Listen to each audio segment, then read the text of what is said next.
نحمدہ ونصلی علی رسولہ الکریم اما بعد۔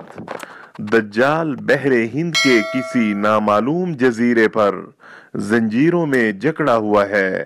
حضرت فاطمہ بنت قیس رضی اللہ عنہ فرماتی ہیں کہ ایک رات رسول کریم صلی اللہ علیہ وسلم عشاء کی نماز کے لیے دیر سے تشریف لائے اور فرمایا، مجھے تمیم داری کی ان باتوں نے روک لیا تھا جو وہ مجھ سے کر رہا تھا۔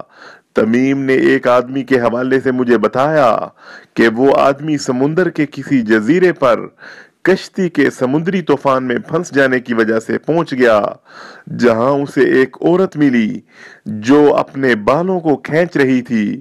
اس آدمی نے عورت سے پوچھا، تم کون ہو؟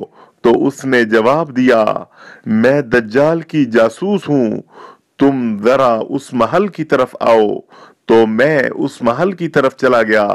وہاں میں نے ایک آدمی کو دیکھا جو بالوں کو کھینچ رہا تھا، توکو سلاسل میں جکڑا ہوا تھا اور زمین و آسمان کے درمیان اچھل کود کر رہا تھا۔ میں نے پوچھا، تم کون ہو؟ تو اس آدمی نے جواب دیا، میں دجال ہوں۔ پھر اس نے پوچھا، کیا امیوں کے نبی ظاہر ہوگے؟ تو اس آدمی نے جواب دیا، ہاں۔ تو دجال نے پوچھا، لوگوں نے اس کی اطاعت کی ہے یا نافرمانی؟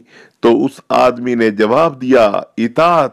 تو دجال نے کہا، یہ ان کے لیے اچھا ہے۔ اسے ابو داؤد نے روایت کیا۔ حضرت فاطمہ بنت قیس رضی اللہ عنہ سے مروی ہے کہ رسول اللہ صلی اللہ علیہ وسلم نے فرمایا، آگاہ رہو، دجال شام یا یمن کے سمندر میں موجود ہے۔ پھر فرمایا، نہیں، بلکہ وہ مشرق کی طرف ہے، وہ مشرق کی طرف ہے، وہ مشرق کی طرف ہے۔ پھر آپ صلی اللہ علیہ وسلم نے اپنے ہاتھ مبارک سے مشرق کی طرف اشارہ کیا۔ اسے مسلم نے روایت کیا۔ وصلی اللہ علی النبی الکریم۔